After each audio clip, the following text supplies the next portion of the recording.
বিভা ক্যাফের আজকের নিবেদন অঙ্কুর বরের লেখা হাড় হিম করা ভৌতিক গল্প রক্তচন্দনের গন্ধ এর দ্বিতীয় অর্থাৎ শেষ পর্ব। যারা গল্পটির প্রথম পর্ব শোনেননি তাদের অনুরোধ করব, গল্পটি সম্পূর্ণ উপভোগ করতে চাইলে আগে আমাদের চ্যানেলের ভিডিও সেকশনে গিয়ে শুনে নিন গল্পটির প্রথম পর্ব। আর যারা প্রথম পর্ব শুনেছেন তাদের গল্পটি আরও একবার মনে করিয়ে দেওয়ার জন্য রইল প্রথম পর্বের সংক্ষিপ্ত সার।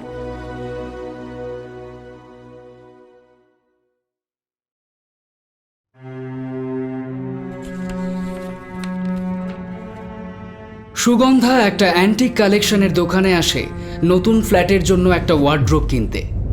জানা যায় সুগন্ধার হাজব্যান্ড অমিত সম্প্রতি একটা কার অ্যাক্সিডেন্টে মারা যায়।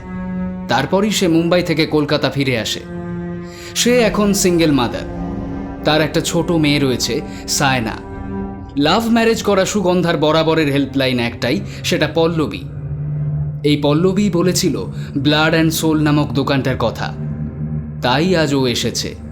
দোকানের মালকিন রুবি সান্যাল সুগন্ধাকে একটা রক্তচন্দন কাঠের আলমারি দেখিয়েছে, আর মুগ্ধ সুগন্ধা তখনই সেটা কিনে ফেলেছে ইনস্টলমেন্টে। কিন্তু আলমারিটা বাড়িতে নিয়ে আসার পর থেকেই সুগন্ধার জীবনে শুরু হয় নানান রহস্যজনক ও ভৌতিক ঘটনা। একের পর এক অদ্ভুত ঘটনায় সুগন্ধার যুক্তিবাদী মনও টলে যায়। একদিন সায়নাকে জ্বরে বেহুশ অবস্থায় পাওয়া যায় আলমারির ভেতর। সুগন্ধা অসহায়ভাবে ভেঙে পড়লে পল্লবী তাকে পরামর্শ দেয় সাইকিয়াট্রিস্টের সঙ্গে কনসাল্ট করার। পরদিনই ঝড় বৃষ্টির মধ্যে সুগন্ধার কলেজ ফ্রেন্ড পলাশ হঠাৎ কোত্থেকে এসে হাজির হয়। এ কথা সে কথার পর পলাশ জানতে পারে অসুস্থ সায়নার কথা। সায়নাকে দেখে তন্ত্রবিদ্যায় পারদর্শী পলাশ আন্দাজ করে প্রকৃত অবস্থা। সে জানায় কোনো অশুভ শক্তি রয়েছে সুগন্ধার বাড়িতে। তারপর শুরু হয় পলাশের উপাচার। খুঁজতে থাকে এভিল স্পিরিটকে। খুঁজতে খুঁজতে শেষে পলাশ বুঝতে পারে দোতলাতেই রয়েছে সেই এভিল স্পিরিট। তারপর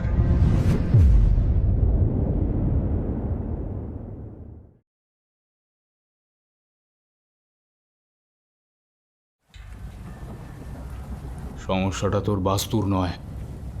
যদি তাই হতো তাহলে একইভাবে নিচের তলাতেও ধোঁয়া ছাড়তো না। দোতলায় এমন কিছু আছে যার থাকার কথা নয়। এবার সেটাই জানতে হবে, কি এমন জিনিস আছে দোতলায়। কিছুক্ষণ পরে দেখা গেল ঘরের সব আলো নিভিয়ে দেওয়া হয়েছে, আর জানলা বন্ধ করে ভারী পর্দা টেনে ঘরগুলোকে অন্ধকার করে দেওয়া হয়েছে।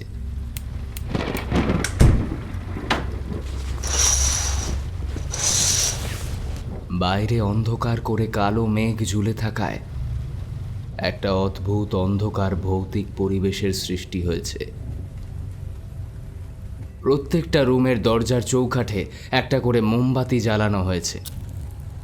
নিচের তলার ড্রয়িং রুমের মেঝে, সিঁড়ি আর দোতলার বারান্দার মেঝে সব জায়গায় লাল সিঁদুর ছড়িয়ে দেওয়া হয়েছে, আর এক পায়ের দূরত্বে একটা করে লাল শালুর টুকরো কেটে সারা ঘরে বিছিয়ে দেওয়া হয়েছে। এই পুরো কাজটা শেষ করে পলাশ বলে উঠল, দেখ, আমরা কিন্তু জানি না তোর ঘরে কি আছে। যা আছে সেটা ভালো কি মন্দ তাও জানি না। তবে আমাদের আগে খুঁজে বের করতে হবে কোন ঘরে আছে সেই অশুভ জিনিস। যেটুকু বুঝেছি সেটা দোতলাতেই আছে, কিন্তু তবুও আমরা সব ঘরেই কাজটা করব। বলেই বাঁ হাতের চারখানা লেবু তুলে সে সুগন্ধাকে দেখালো। লেবুগুলোকে সিঁদুর মাখিয়ে লাল করে দেওয়া হয়েছে। শোন, সবসময় এই মন্ত্রপুত লাল শালুর ওপরে পা দিয়েই চলাফেরা করবি। যদি কোনো অশুভ শক্তি থেকে থাকে, সেই অশুভ শক্তি লাল শালুর ওপরে পা দিতে পারবে না। আর কেউ সত্যি থেকে থাকলে তার অবস্থান কোথায় আছে সেটা জানার জন্য এই লাল সিঁদুরের দরকার। অশরীরী কেউ থেকে থাকলে তার পায়ের ছাপে সিঁদুর ছড়ানো মেঝেতে পড়বেই। জানি না এতে কতটা কাজ দেবে, তবে তেমন বিপদ বুঝলে অন্তত বাড়ি থেকে তো বের হতে পারি। আর এই মন্ত্রপুত লেবু আমি প্রত্যেকটা অন্ধকার ঘরের মধ্যে ছুঁড়ে দেব। যদি এটা ঘরের ভেতর থেকে একইভাবে বেরিয়ে আসে, তাহলে বুঝবো সেই ঘরে অশুভ জিনিসটা নেই। আর যদি জিনিসটা তেমনভাবে বেরিয়ে না আসে, তাহলেই বুঝতে হবে সেই ঘরেই বিপদ রয়েছে। কথাটা বলা শেষ করেই পলাশ হাতের একটা লেবু একতলার অন্ধকার বেডরুমের মধ্যে পিং পং বলের মতো করে ছুঁড়ে দিল। সুগন্ধা দেখল লেবুটি গড়াতে গড়াতে মোমবাতির আলো ছাড়িয়ে ঘরের মধ্যে ঢুকে গেল। সুগন্ধা অবাক, কিন্তু কিছুক্ষণ পরেই দেখা গেল লেবুটি আপনা থেকেই একইভাবে গড়িয়ে গড়িয়ে বাইরে বেরিয়ে এলো।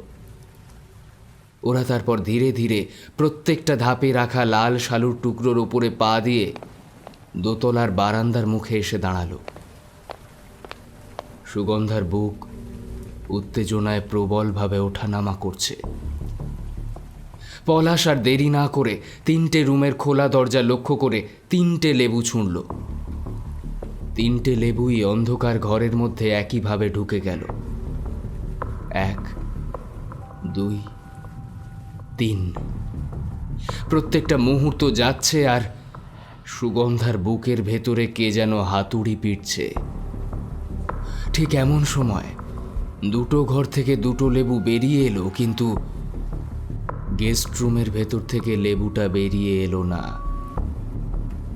সুগন্ধা ভয় পেয়ে পলাশের দিকে তাকালো। পলাশের কপালেও দুশ্চিন্তার ভাঁজ। পলাশ কিছু না বলে গেস্ট রুমে ঢুকতেই সুগন্ধা ধীরে ধীরে তার পিছনে এসে রুমের আলোটা জ্বালালো। আর তখনই জিনিসটা নজরে পড়ল তাদের। ঘরের মাঝখানে মেঝের ওপরে তখন লাট্টুর মতন নিজের অক্ষের ওপরে ঘুরছে সেই লেবুটা। তবে লেবুটা লাল ছিল না, আর কালো হয়ে গিয়েছে ততক্ষণে। একটা অজানা আতঙ্ক ছড়িয়ে পড়ল সুগন্ধার পুরো শরীর জুড়ে। এই কি তোর সেই রক্তচন্দন কাঠের আলমারি? পলাশের প্রশ্নে সুগন্ধা মুখ তুলে আলমারির দিকে তাকাতেই আপাদমস্তক চমকে উঠল সে।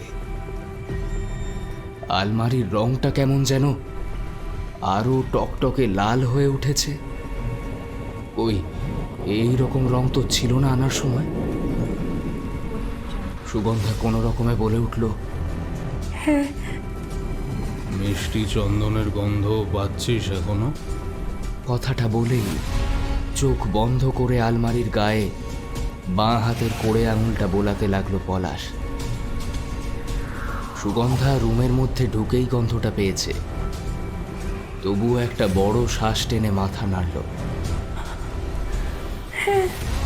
সুগন্ধার মুখের কথা শেষ হতেই পলাশ ঘুরল তার দিকে। সুগন্ধা দেখল ছেলেটার চোখে মুখে এক অবর্ণনীয় কাঠিন্য ছড়িয়ে পড়েছে হঠাৎ করে। বাঁচতে চাইলে খুনিয়ে ঘর ছেড়ে চলে যা সুগন্ধা। যত দূরে পারিস মেয়েকে নিয়ে পালিয়ে যা।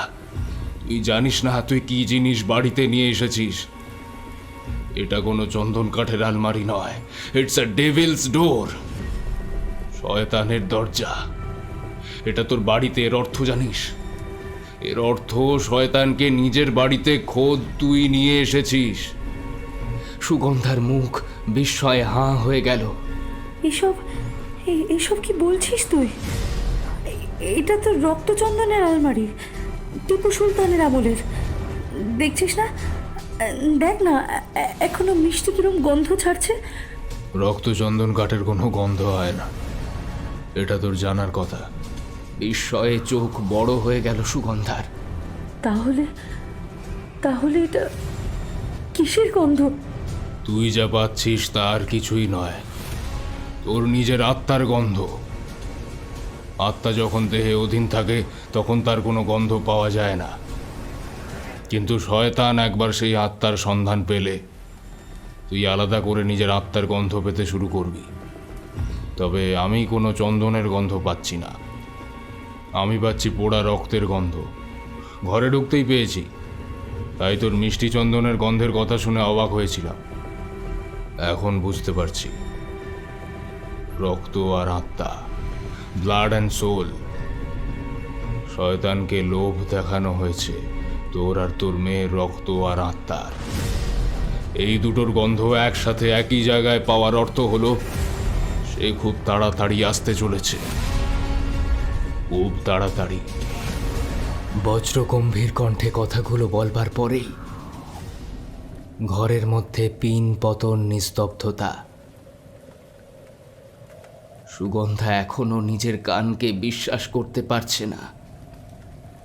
কিন্তু আমি ভাবছি অন্য কথা। কিছুক্ষণ পরে বিড়বিড় করে বলে উঠল পলাশ, এই ডেভিলস ডোর তোর বাড়িতে এলো কেন? এটা তো তাদের জন্য যারা কোনো ভয়ঙ্কর পাপ কাজ করে আর তার শাস্তি পায় না। পলাশ তাকালো সুগন্ধার দিকে। তুই কি করেছিস সুগন্ধা? কি করেছিস বল, আমার কাছে লুকোস না, বল কি করেছিস। আমি আমি আমি কি করব? কি যা তা বলছিস এসব তুই? হঠাৎ ভয় পেয়ে তুতলিয়ে উঠল সুগন্ধা। হ্যাঁ, তুই করেছিস। তোর বাড়িতে যখন এই ভয়ঙ্কর জিনিসটা, তখন তুই নিশ্চয়ই কিছু করেছিস। এমন ভয়ঙ্কর কোনো পাপ যার শাস্তি তুই পাসনি। বল বল কি করেছিস সুগন্ধা? নিজের ভালোর জন্য সবটা খুলে বল সুগন্ধা, নিজের মেয়ের জন্য অন্তত বল। সুগন্ধা একবার পলাশের চোখের দিকে তাকালো। সে দৃষ্টিতে কি ভয়ঙ্কর অন্তর্ভেদী ক্ষমতা! সে সরিয়ে নিল নিজের চোখ, তারপর তাকালো আলমারির দিকে। চোখের কোলে ধীরে ধীরে জল জমছে। সে কখনো ভাবেনি এই কথাগুলো কোনোদিন সে উচ্চারণও করবে। আলমারির দিকে তাকিয়ে কান্না ধরা গলায় বলে উঠল সুগন্ধা, আমার বিবাহিত জীবন সুখের ছিল না পলাশ। যে মানুষটাকে আমি ভালোবেসেছিলাম সে কেমন যেন পাল্টে গেল হঠাৎ করে। অমিত আমায় প্রচণ্ড সন্দেহ করত, আর সেই সাথে চলতো নোংরা গালিগালাজ আর অকথ্য মার। সায়নার সামনেও চলতো এসব। আমি আর পারছিলাম না, জানিস, আমি আর পারছিলাম না। শেষে I decided to kill him. অমিতের কার অ্যাক্সিডেন্ট এমনি এমনি হয়নি। অমিত প্রচণ্ড জোরে গাড়ি চালাতে ভালোবাসতো, আর সেটা জেনেই ওর গাড়ি ব্রেক ফেল করিয়ে দিয়েছিলাম আমি।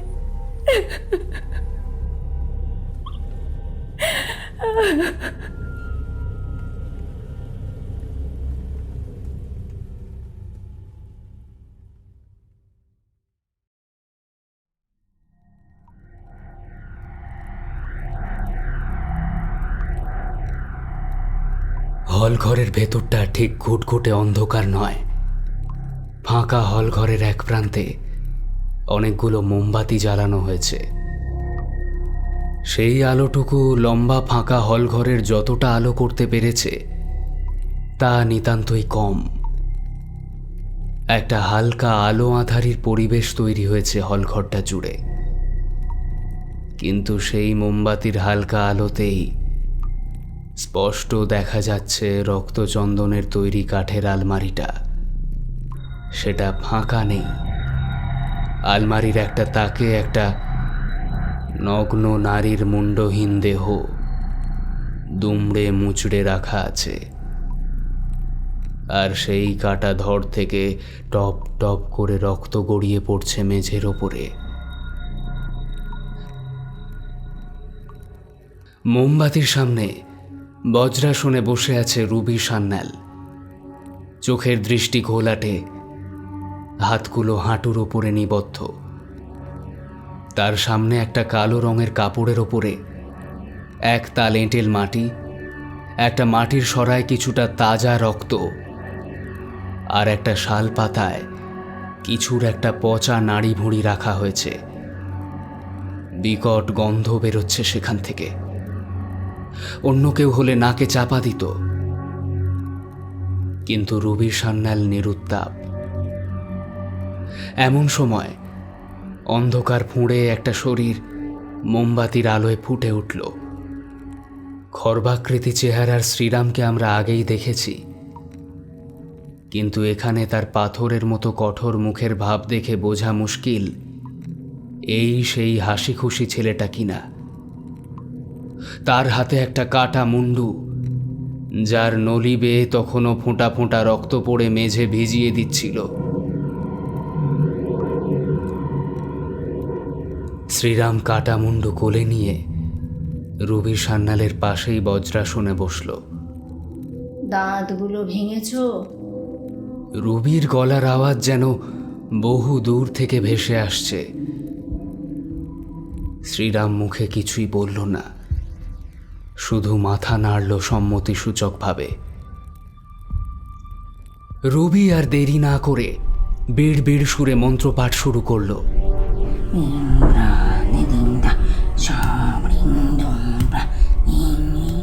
যেমন দুর্বোধ্য ভাষা সেই মন্ত্রের, তেমনি অজানা সুর।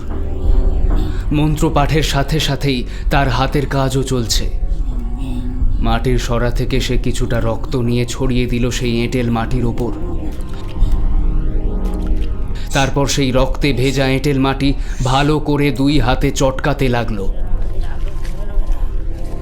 কিছুক্ষণ পরে কাদার মণ্ড ভালো করে তৈরি হলে রুবি শুকনো শালপাতার ওপর থেকে তুলে নিল সেই পচা নাড়ি ভুঁড়ি। তারপর দুই হাতে টেনে ছিঁড়ে কাদার মণ্ডটার ওপরে ঠেসে দিল। ফের সরা থেকে কিছুটা রক্ত নিয়ে আবার ভালো করে এঁটেল মাটিটা দু হাতে চটকাতে লাগলো। শ্রীরাম রুবিকে দেখছিল না। শান্ত সমাহিত ভঙ্গিতে সে একটা ধারালো ছুরি নিয়ে নিজের কাজ করে চলল।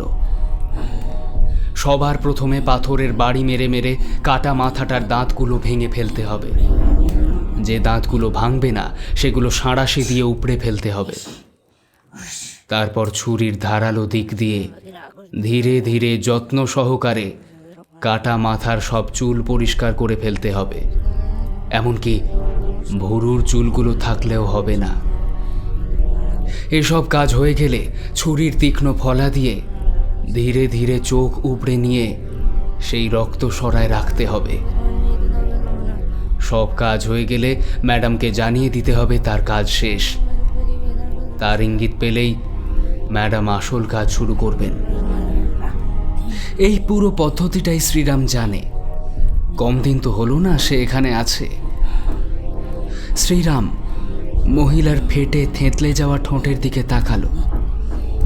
এই মহিলা যেদিন প্রথম এখানে এসেছিল সেদিন বেশ সুন্দরীই ছিল। শুধু সেদিন কেন, ম্যাডামের ডাকে আজ যখন এই মহিলা এই ঝড় জলের রাতে তাদের দোকানে এসে উপস্থিত হলো, তখনও তো কম সুন্দরী দেখতে ছিল না। ঠিক ধারালো ছুরিটা চালিয়ে মুন্ডুটা আলাদা করে কেটে নেওয়ার পর থেকেই কেমন যেন বিচ্ছিরি লাগে এদের দেখতে। যারা সওগাত আনে তাদেরকেই যে কেন বলি দিতে হয়, এই প্রশ্নটা ম্যাডামকে কখনো করতে পারেনি শ্রীরাম। ম্যাডাম বলেন এটা নাকি একটা গুপ্ত বিদ্যা। যে সওগাত আনে তাকেই খাবার হিসেবে পছন্দ শয়তানের। তাই তো এর শরীর আর দাঁত চুল নখবিহীন মাথা আলমারির মধ্যে রেখে দেওয়া হয়। ঘুম থেকে জেগে উঠলে শয়তান এগুলোই খায়। এই মেয়েটাও তো এসেছিল কিছুদিন আগে দুজনের নামে সওগাত নিয়ে, এক মা আর তার বাচ্চা। ওদের দেখেছে শ্রীরাম। ওদের বাড়িতেই এই আলমারির জোড়াটা গিয়েছে। ঘুমন্ত শয়তান এটা দিয়ে ঢুকবে আর ওটা দিয়ে জীবন্ত হয়ে বেরোবে। হাতের কাজ সারতে সারতে এই সবই ভাবছিল শ্রীরাম। সে দেখল ম্যাডাম ইতিমধ্যেই কাদার একটা বিকট দেখতে মূর্তি বানিয়ে ফেলেছেন। সে তাড়াতাড়ি মুন্ডুটা আলমারির ওপরের তাকে রেখে দিল। চুল চোখবিহীন, দাঁত ওপড়ানো, ফোকলা মাড়ি নিয়ে থাকা সেই কাটা মুন্ডুর খোলা মুখ, মোমবাতির আলোয় আলমারির ভেতর কি বিভৎস দেখতে লাগছে। সরে এসে ফের নিজের জায়গায় বজ্রাসনে বসতে বসতেই দেখতে পেল রুবি ম্যাডাম সরার মধ্যে রাখা মেয়েটার ওপড়ানো চোখ দুটো তুলে নিয়ে সেই বিকট দর্শন কাদার পুতুলের মাথায় গেঁথে দিল। এবারে কি ভয়ঙ্কর দেখতে লাগছে পুতুলটা। সরার বাকি রক্তটা সেই কাদার পুতুলের মাথায় ঢেলে মাটির সরাটা পাথুরে মেঝেতে ছুঁড়ে মারল রুবি সান্যাল।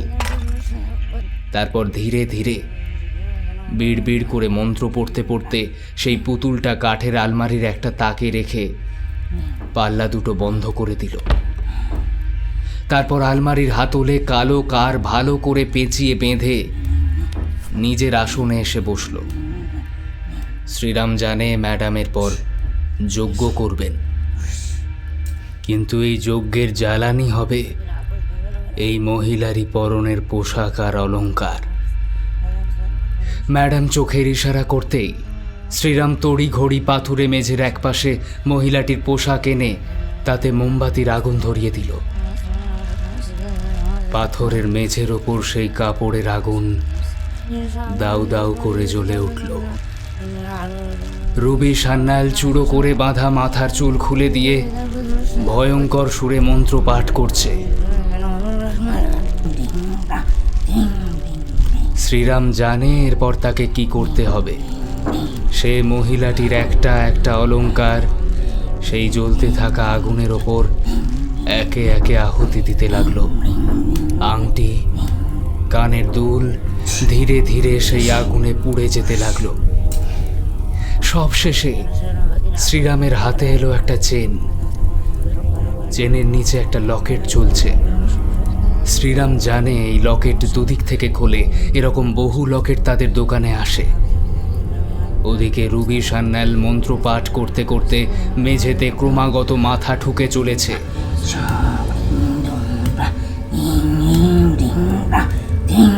শ্রীরামের দিকে তার নজর নেই। শ্রীরাম ধীরে ধীরে লকেটটা খুলতেই জ্বলতে থাকা আগুনের আলোয় দেখতে পেল এই মহিলার সাথে আর একটা পুরুষের ছবি। পুরুষটিকে সে চেনে না, তবে বুঝতে পারল এদের সম্পর্ক, কারণ নিচে লেখা আছে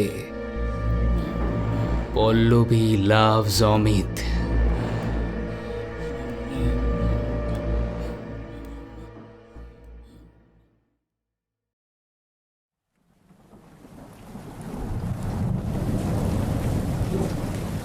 রাত্রির ঘড়িতে সময় 12:40।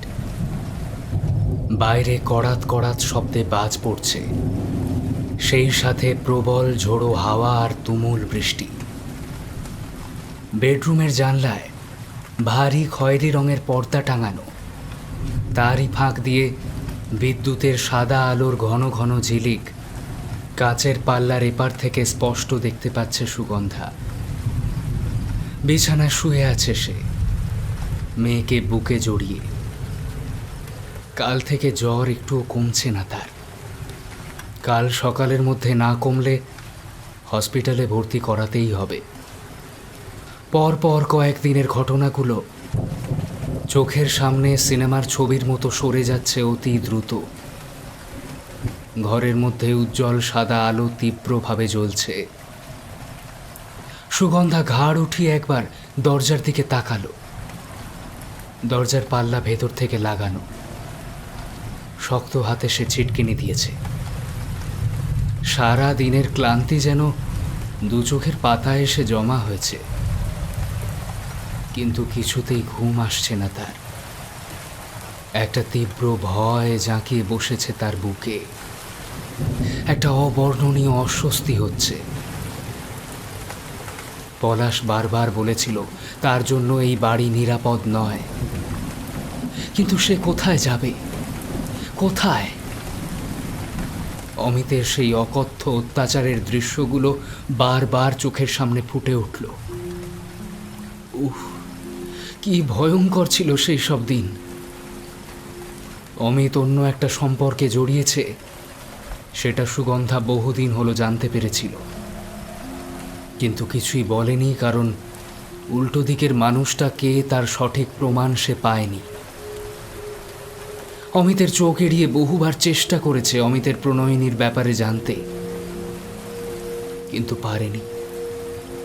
এই করতে করতে একদিন যখন ধরা পড়ে গেল অমিতের কাছে, তখন দ্বিগুণভাবে বেড়ে উঠল অত্যাচারের পরিমাণ।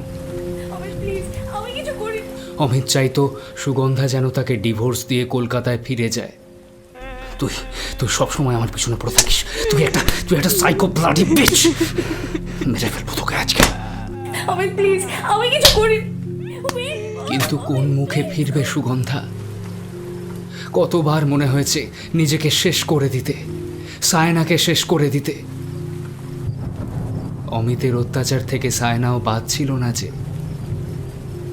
আর তারপর একদিন একদম অন্যরকম চিন্তা মাথায় এলো। আচ্ছা, সে কেন মরবে? সে তো কোনো অন্যায় করেনি। অন্যায় তো অমিত করছে প্রতিনিয়ত, তার সাথে আর তার মেয়ের সাথে। তাহলে মরতে হলে সে মরুক, ধীরে, অতি ধীরে, সময় নিয়ে। তারপরেই সে গোটা প্ল্যানটা এক্সিকিউট করেছিল। ঠিক এমনভাবে সাজিয়েছিল গোটা ব্যাপারটাকে যাতে সামান্য একটা কার অ্যাক্সিডেন্ট মনে হয়। সময় নিয়ে কাজটা করেছিল বলেই সে সফল হয়েছিল। ব্রেক ফেল করে অমিতের গাড়ি মুখোমুখি ধাক্কা খায় একটা ট্রাকের সাথে।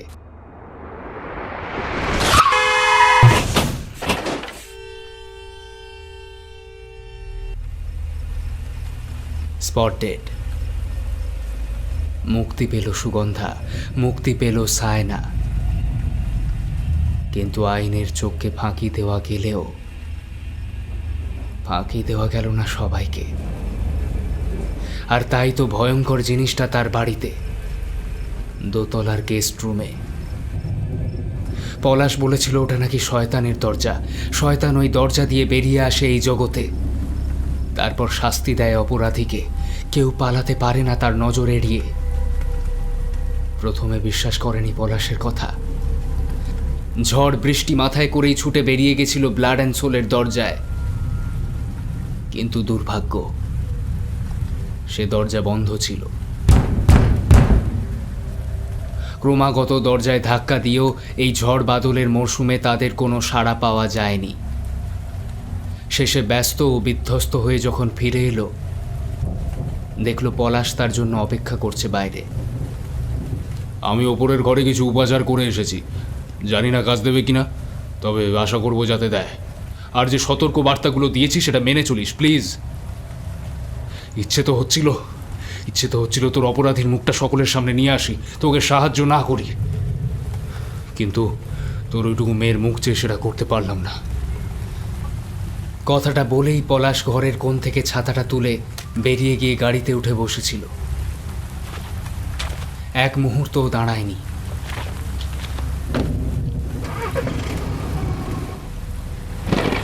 এসব কথাই ভেবে চলেছে সুগন্ধা। এমন সময় কড়াত করে প্রবল জোরে খুব কাছে একটা বাজ পড়ল, আর সাথে সাথে সারা বাড়ি অন্ধকারের মধ্যে ডুবে গেল। ভয় পেয়ে চমকে উঠল সুগন্ধা। চারিদিকে ঘুটঘুটে অন্ধকার। জানলার পর্দার ফাঁক দিয়ে বিদ্যুতের রূপলি আলোর ঝিলিক এক পলকের জন্য ঘর আলো করলেও তা বড় ক্ষণস্থায়ী। না, আলো জ্বালাতেই হবে। এইভাবে অন্ধকারের মধ্যে থাকলে আরো বেশি ভয় করবে।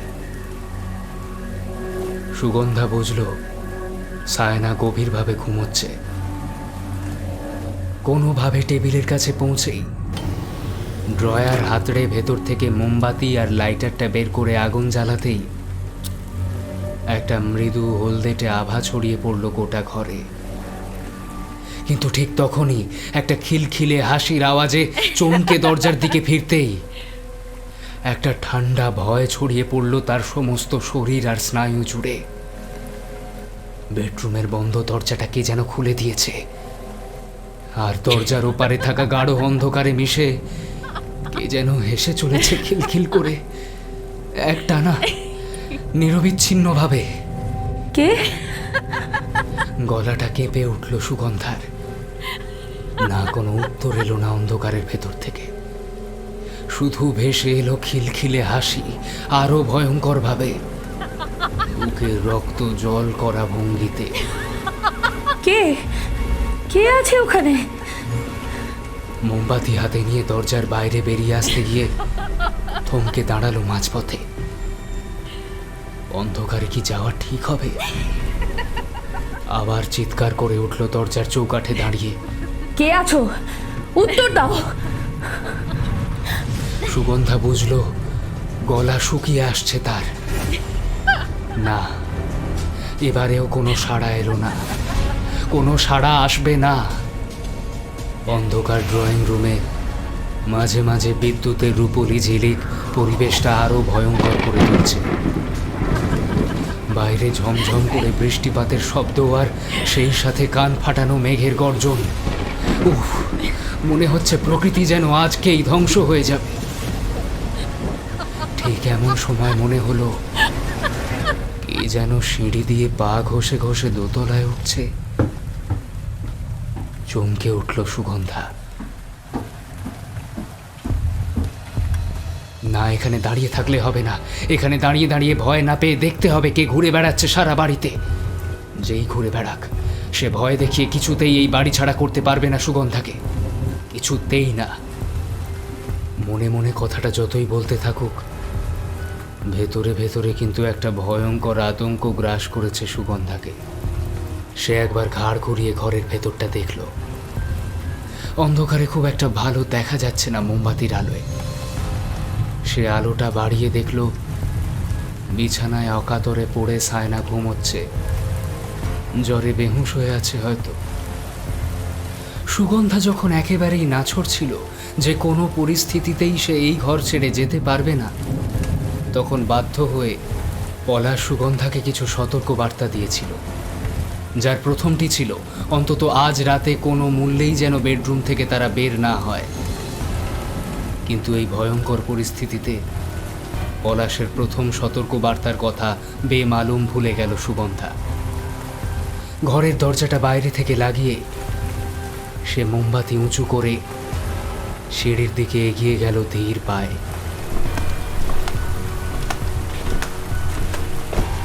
কে? কে আছো উপরে? আবার চিৎকার করে উঠল সে। পা টেনে চলার শব্দটা ধীরে ধীরে সিঁড়ি বেয়ে ওপরের বারান্দায় চলে যাচ্ছে। সুগন্ধা সিঁড়ির দিকে তাড়াতাড়ি এগিয়ে গেল, আর সাথে সাথে অন্ধকার মেঝেতে কিসের ওপর হড়কে মেঝেতে মুখ থুবড়ে পড়ল। হাত থেকে ছিটকে পড়ল মোমবাতি, আর ছিটকে পড়তেই সাথে সাথে একপাশে গড়িয়ে ফট করে নিভে গেল সেটা। কিন্তু সুগন্ধা মোমবাতিটা নিভে যাওয়ার আগেই দেখল একটা লাল ধুলোর মতো আস্তরণ তাকে ঘিরে ধরেছে। কিন্তু মেঝে মুখ থুবড়ে পড়তেই সুগন্ধার মনে পড়ল এটা কোনো লাল ধুলো নয়, সারা ঘরের মেঝেতে পলাশের ছড়িয়ে রাখা লাল সিঁদুর। আর সে হড়কে পড়েছে লাল শালুর টুকরোয় পা জড়িয়ে। সুগন্ধার মনে পড়ে গেল দ্বিতীয় সতর্ক বার্তা। সিঁদুরের মেঝেতে ভুলেও পা রাখবি না সুগন্ধা। যদি খুব দরকার পড়ে তাহলে মন্ত্রপুত লাল শালুতে পা রাখবি। এই মেঝের সিঁদুর শয়তানের পরিধি। এই সিঁদুর কোনোভাবে তোদের শরীর ছুঁলে সে শরীরও শয়তানের আওতায় চলে আসবে। তখন আমার উপাচার কোনোভাবেই তোদের রক্ষা করতে পারবে না। অন্ধকারে এই কথাগুলো মনে পড়তেই ভয়ে কেঁপে উঠল সুগন্ধা। এবার কি করবে সে? কি করবে? এমন সময় আবার একটা খিলখিলে হাসি দোতলার বারান্দা থেকে ভেসে আসতেই পরিচিত ভয়ের শিহরণ আবার বয়ে গেল সুগন্ধার শরীরে। সুগন্ধা তাড়াতাড়ি অন্ধকারের মধ্যে অন্ধের মতো খুঁজতে লাগলো, হাতড়াতে লাগলো। মোমবাতিটা খুঁজে পেতেই হবে, খুঁজে পেলেই আলোটা জ্বালাতে পারবে সে। কারণ লাইটারটা অ্যাপ্রনের পকেটেই আছে। এই তো এই তো এই তো মোমবাতি, এই তো মোমবাতি। এই ভয়ঙ্কর পরিবেশেও মনে মনে একটা শান্তি এলো, কিন্তু যেই মোমবাতিটা জ্বালালো অমনি সেই শান্তি বদলে গেল প্রবল আতঙ্কে। মোমবাতির আলোটা সে মেঝের কাছে ধরতেই দেখলো সারা মেঝে জুড়ে হাতের আর পায়ের ছাপ। হ্যাঁ, সিঁদুরের মেঝের ওপরে হাতের আর পায়ের ছাপ, সারা ড্রয়িং রুমের লাল মেঝের ওপরে। তারপরে তা ধীরে ধীরে উঠে গেছে উপরে দোতলায়। আর ঠিক এমন সময় কে যেন তার ঠিক কানের পেছনে হেসে উঠল সেই ভয়ঙ্কর খিলখিলে হাসি। চমকে পিছনে ঘুরে উঠে দাঁড়ালো সুগন্ধা। বুকটা প্রবল আতঙ্কে ওঠানামা করছে হাপড়ের মতো। একটা খিলখিলে হাসি ভেসে আসছে দোতলার কোনো একটা ঘর থেকে। কে আছো? কে আছো? সামনে এসো, সামনে এসো বলছি। কথাটা বলতে বলতেই সিঁড়ি দিয়ে উপরের দিকে দৌড়তে লাগলো সুগন্ধা। না না, এটা কোনো ভূত নয়। ভূতেরা এইভাবে লুকোচুরি খেলে না, এটা মানুষেরই কাজ। সে নিশ্চিত কেউ নির্ঘাত তাকে ভয় দেখানোর চেষ্টা করছে।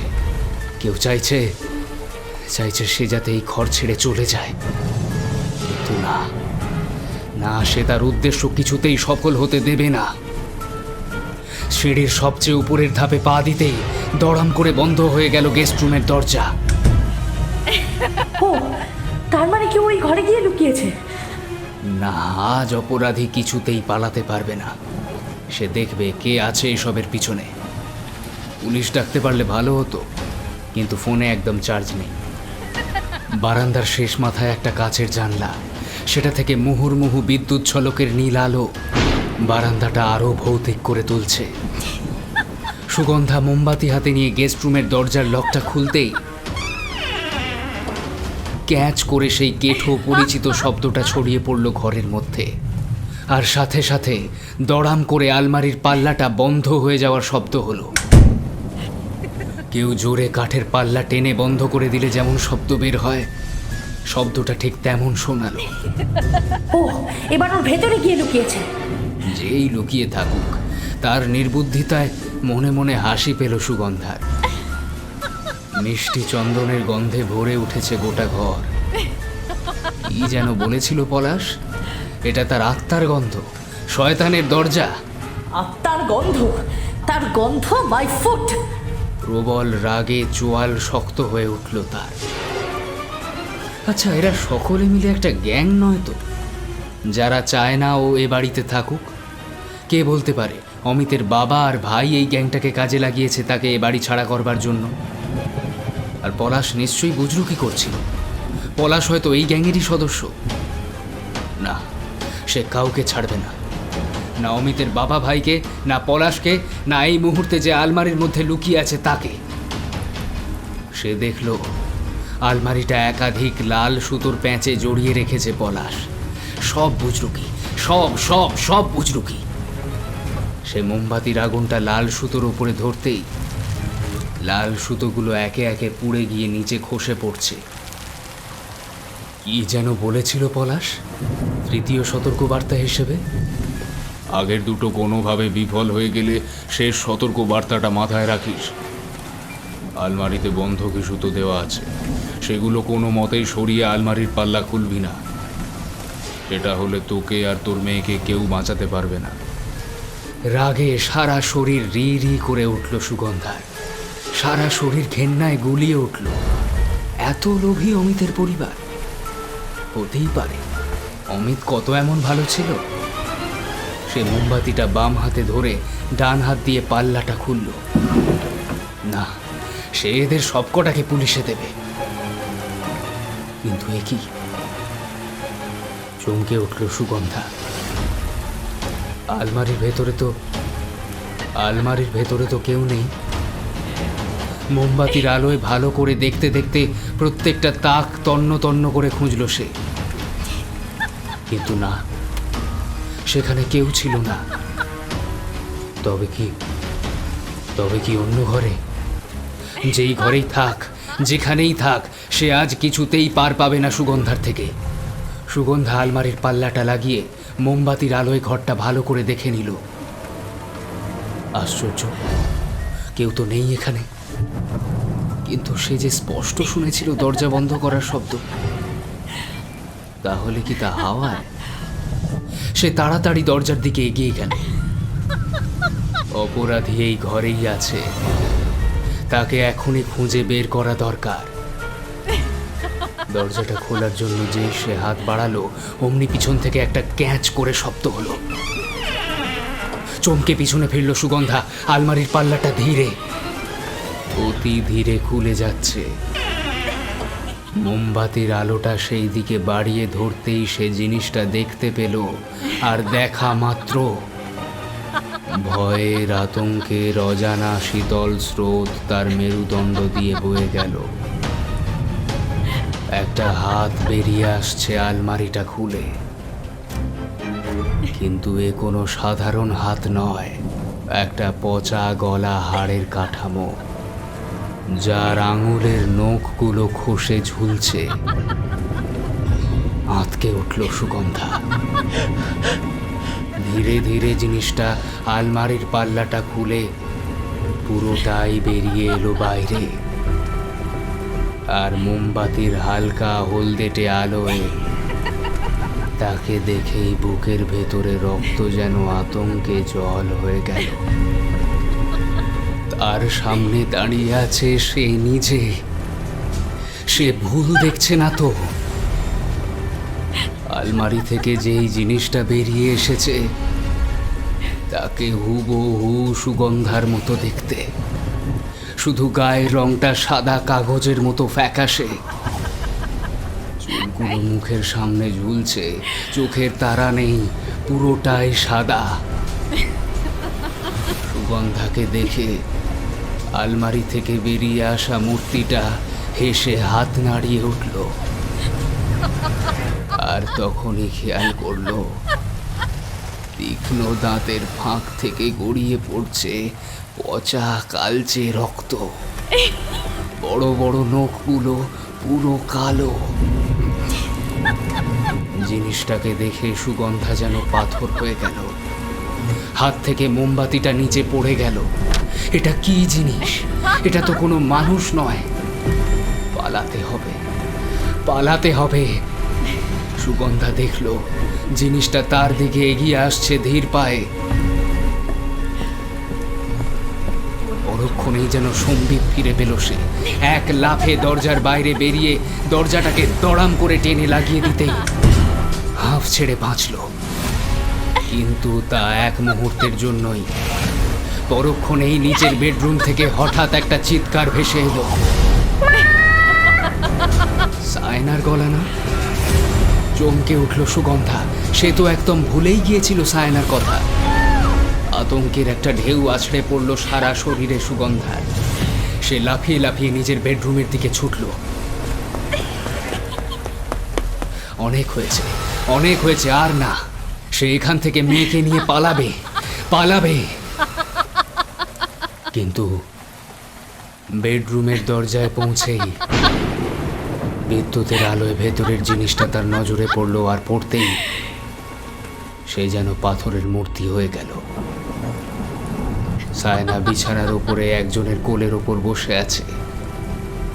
এ সেই জিনিস যেটা আলমারি থেকে বেরিয়ে এসেছে। সায়নার চোখ মুখের ভয় এই অন্ধকারেও টের পেল সুগন্ধা।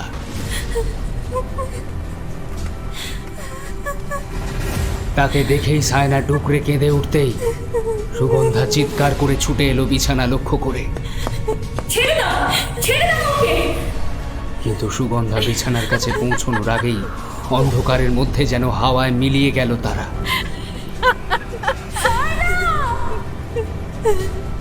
ঘুটঘুটে অন্ধকারে কিছুই দেখা যাচ্ছে না। মাঝে মাঝে বিদ্যুতের ঝিলিক যেটুকুও সাহায্য করছিল হঠাৎ যেন তাও বন্ধ হয়ে গেল। আর্তনাদ করে উঠল সুগন্ধা।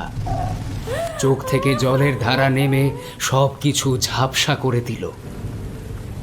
বুক ফাটা আর্তনাদ ছড়িয়ে পড়ল অন্ধকার বেডরুমের ভারী বাতাসে। সায়না, কোথায় মা তুই? আর ঠিক তখনই আবার কিছুর একটা শব্দ হলো সিঁড়িতে। কেউ যেন আবার পা ঘষে ঘষে সিঁড়ি বেয়ে দোতলায় উঠছে। অন্ধকারের মধ্যে কোনো কিছুই ঠাওর হচ্ছে না। কি করবে সুগন্ধা? সায়নাকে নিয়ে কোথায় গেল সেই শয়তান? এমন সময় খেয়াল হলো তার নাইট গাউনের পকেটে রয়েছে সেই লাইটারটা। এক মুহূর্ত দেরি না করে সেটা জ্বালাতেই দেখলো সিঁড়ির শেষ মাথায় একটা লম্বা শরীর উঠে যাচ্ছে দোতলায়, আর তার কাঁধে এলিয়ে পড়ে আছে একটা ছোট শরীর। চিৎকার করে উঠল সুগন্ধা। কোথায় নিয়ে যাচ্ছে শয়তানটা তার মেয়েকে? কোথায়? আমার মেয়েকে ছেড়ে দাও প্লিজ। লাইটারের মৃদু আলোয় আর দেখা যাচ্ছে না ওদের। এমন সময় ফের দড়াম করে একটা আওয়াজ এলো দোতলার দরজা থেকে। আর সেই মুহূর্তে সারা বাড়িতে দপ করে আলো জ্বলে উঠল আশ্চর্যভাবে। উঠে দাঁড়িয়ে আলমারির পাল্লা দুটো লাগিয়ে দিল দড়াম করে। সে ভেবে নিয়েছে সে কি করবে। সে এক মুহূর্ত সময় নষ্ট না করে ছুটে বেরিয়ে গেল ঘর থেকে। কিছুক্ষণ পরেই যখন ফিরে এলো, তার হাতে একটা কেরোসিন তেলের জ্যারিক্যান। তার মেয়েকে নিয়ে গিয়ে যখন তাকে ধ্বংস করেই দিয়েছে এই আলমারিটা, সেও এই আলমারিটা ধ্বংস করে ফেলবে, পুড়িয়ে ফেলবে এটাকে। সে দ্রুত হাতে কেরোসিনটা খালি করে একপাশে মেঝের ওপর ছুঁড়ে ফেললো জ্যারিক্যানটা। তারপর পকেট থেকে বের করে আনলো লাইটারটা। সে আর কারো ক্ষতি হতে দেবে না। কি যেন বলেছিল? ডেভিলস গেট, শয়তানের দরজা। শয়তানের দরজা সে সমূলে বিনাশ করবে পুরোটাই। সুগন্ধার লাইটারের আগুনটা ছুঁড়ে দিল কেরোসিনে ভেজা আলমারির গায়ে। আর সাথে সাথেই দপ করে লাল আগুনে জ্বলে উঠল রক্তচন্দনের আলমারি। মর, তুই শেষ হয়ে যা, পুরোটাই শেষ হয়ে যা, জ্বলে পুড়ে ছারখার হয়ে যা। চিৎকার করে উঠল সুগন্ধা। আর পারল না সে। ঘরে ঢোকার দরজায় পিঠ ঠেকিয়ে হাউ হাউ করে কান্নায় ভেঙে পড়ল। চোখে মুখে ভয়ঙ্কর বিধ্বস্ত ভাব। সারা শরীরে লাল সিঁদুর মাখা, ভয়ঙ্কর দেখতে লাগছে তাকে। চোখ সামনের দেওয়ালে জ্বলতে থাকা আলমারির দিকে। দাউ দাউ করে লাল আগুনের শিখায় জ্বলছে কাঠের আলমারিটা। কিন্তু কি আশ্চর্য, একটু ধোঁয়া বেরোচ্ছে না। ঘরের কোণে পড়ে থাকা জ্যারিকেন থেকে তখনও চুইয়ে চুইয়ে পড়ছে কেরোসিন। লাল আগুনের আভায় ঘরের সাদা পর্দা, নকশা করা দেওয়াল, বিছানার চাদর সব লালচে হয়ে গিয়েছে। সুগন্ধা চোখের জল মুছল হঠাৎ। একটা অভাবনীয় কাঠিন্য ফুটে উঠল তার সারা মুখ জুড়ে। মর, জ্বলে পুড়ে মর। তুই মরে শেষ হয়ে যা, এমন ভাবে শেষ হয়ে যা যাতে। কথাটা শেষ করতে পারল না সে। তার আগেই তাকে অবাক করে দিয়ে ফট করে একটা শব্দ। দাউ দাউ করে জ্বলতে থাকা আলমারির পাল্লা দুটো আচমকা খুলে গিয়েছে দুদিকে। আর ভেতর থেকে বেরিয়ে এসেছে একটা সুতীক্ষ্ণ চিৎকার। সেই চিৎকার শুনেই মুখের ভাব বদলে গেল তার।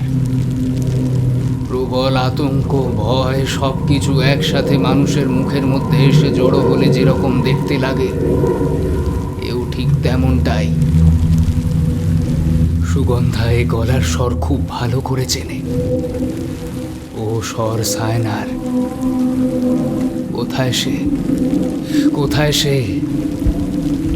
সে কি আলমারির ভেতরে রয়ে গিয়েছে? শায়না, শায়না, কোথায় তুই মা? সারা দে মা, মা, শায়না, শায়না, শায়না। দাউ দাউ করে জ্বলছে কাঠের খোলা আলমারিটা। কিন্তু ও কি করছে সে? সুগন্ধা ঢুকে গেল খোলা আলমারির ভেতরে। আরে আরে ও পুড়ে যাবে তো। কিন্তু না, ওর সেদিকে ভ্রুক্ষেপ নেই। কিছু যেন মরিয়া হয়ে জ্বলন্ত আলমারির মধ্যে খুঁজছে, হাত রাখছে। মুখের চামড়া, মাথার চুল, হাতের লোম, পরনের নাইট গাউন সব ঝলসে পুড়ে যাচ্ছে। কিন্তু না, তবুও ও সরে আসছে না ওই জ্বলতে থাকা আলমারিটা থেকে। ঠিক এমন সময় কি যেন একটা হলো, যেন একটা হ্যাঁচকা টান এলো ভেতর থেকে, নাকি কেউ ধাক্কা দিল বাইরে থেকে। হঠাৎ সুগন্ধা মুখ থুবড়ে পড়লো জ্বলতে থাকা কাঠের আলমারির ভেতর। রোগা শরীরটা পুরোটা ঢুকে গেল সেই জ্বলন্ত কাঠের চুল্লির ভেতরে, আর সাথে সাথেই চোখের পলকে বন্ধ হয়ে গেল আলমারির দুটো খোলা পাল্লা। আর পাল্লা দুটো আপনা থেকে বন্ধ হয়ে যেতেই দপ করে নিভে গেল আলমারিতে জ্বলতে থাকা আগুন। না, এতটুকুও পোড়ার চিহ্ন নেই পুরো আলমারির গা জুড়ে। আর কোনো এক আশ্চর্য মন্ত্র বলে থেমে গিয়েছে সেই তীব্র চিৎকারও। সারা ঘরে আর কোনো শব্দ নেই, যেন জগতের সব শব্দ এই ঘরের চৌকাঠের বাইরে এসে শেষ নিঃশ্বাস ত্যাগ করেছে। বেশ কিছুক্ষণ পরে নাইট ল্যাম্পের হালকা আলোয় দেখা গেল সারা ঘরে এক ধোঁয়ার কুণ্ডলী, অদ্ভুত একটা অচেনা গন্ধ গায়ে নিয়ে বাতাস ভারী করে ভেসে রয়েছে। কেউ সেখানে উপস্থিত থাকলে বুঝতো এই গন্ধ কাঠ পোড়া গন্ধ নয়, এ গন্ধ রক্ত পোড়া গন্ধ।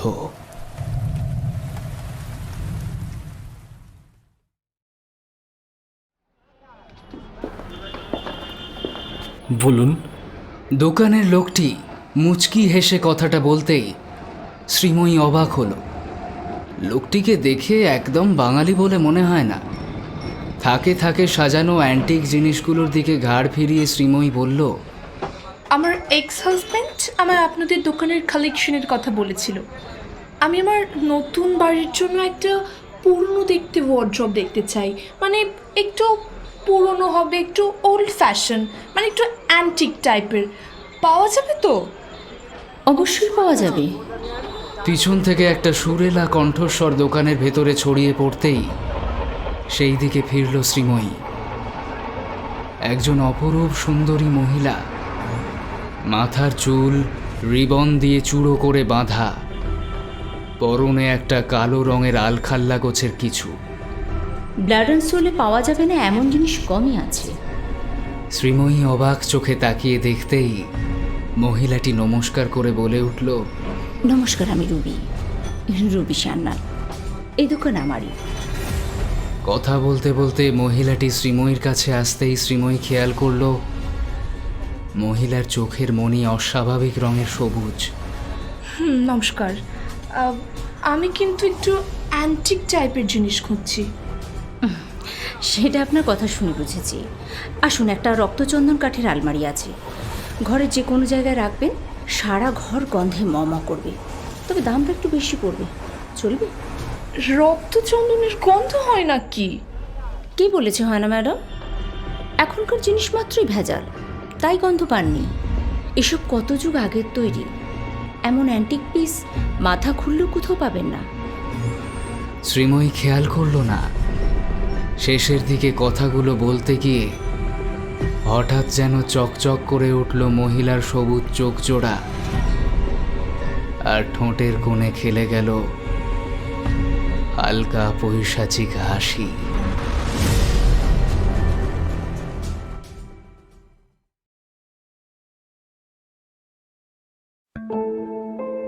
এতক্ষণ ধরে আপনারা শুনলেন অঙ্কুর বরের লেখা গল্প রক্তচন্দনের গন্ধ এর দ্বিতীয় ও শেষ পর্ব।